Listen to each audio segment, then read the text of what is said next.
So I'm just on Debbie's plot for a few minutes, so I thought I'd give you a quick tour. Still looking pretty good. So I'll just walk down here. Nothing pretty much in this bed. This is just all old flowers. And we've got the Jerusalem artichokes. We've taken the tops off those. So we'll start harvesting those after the first frost.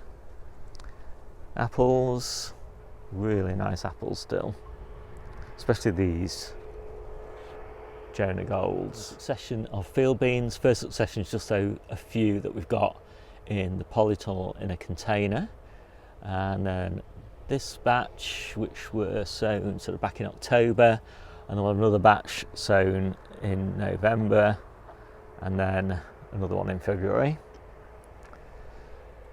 We're just finishing this bed here. This was cauliflowers. These are herb beds here, and then this is the yacon. This is the most sensitive crop I know to a frost. Just the slightest frost and it will die back straight away.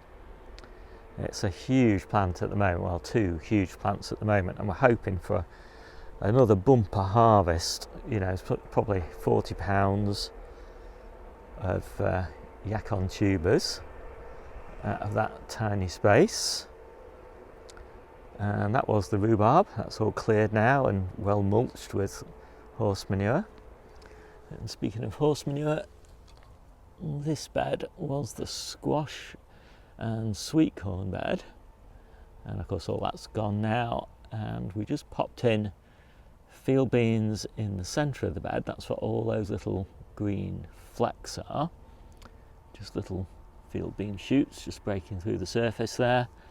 All the way around the edge is garlic, a couple of hundred garlics, and because it's so mild, we've still got quite a lot of these flowers that I've forgotten the name of, growing here, but the first frost will kill those, of course.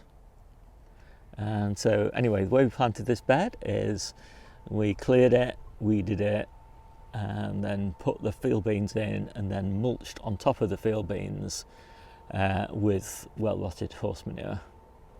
So we've got some cauliflower, some red cabbages. Most of the red cabbages are back at home.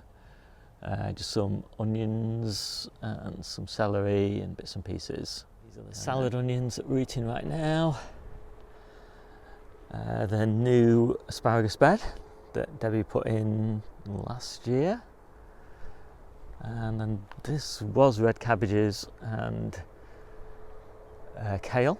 But we finished all the red cabbages there now, so that will get replanted pretty soon. We've got fruit trees there, and hiding behind the yacon we've got purple sprouting broccoli for April and May.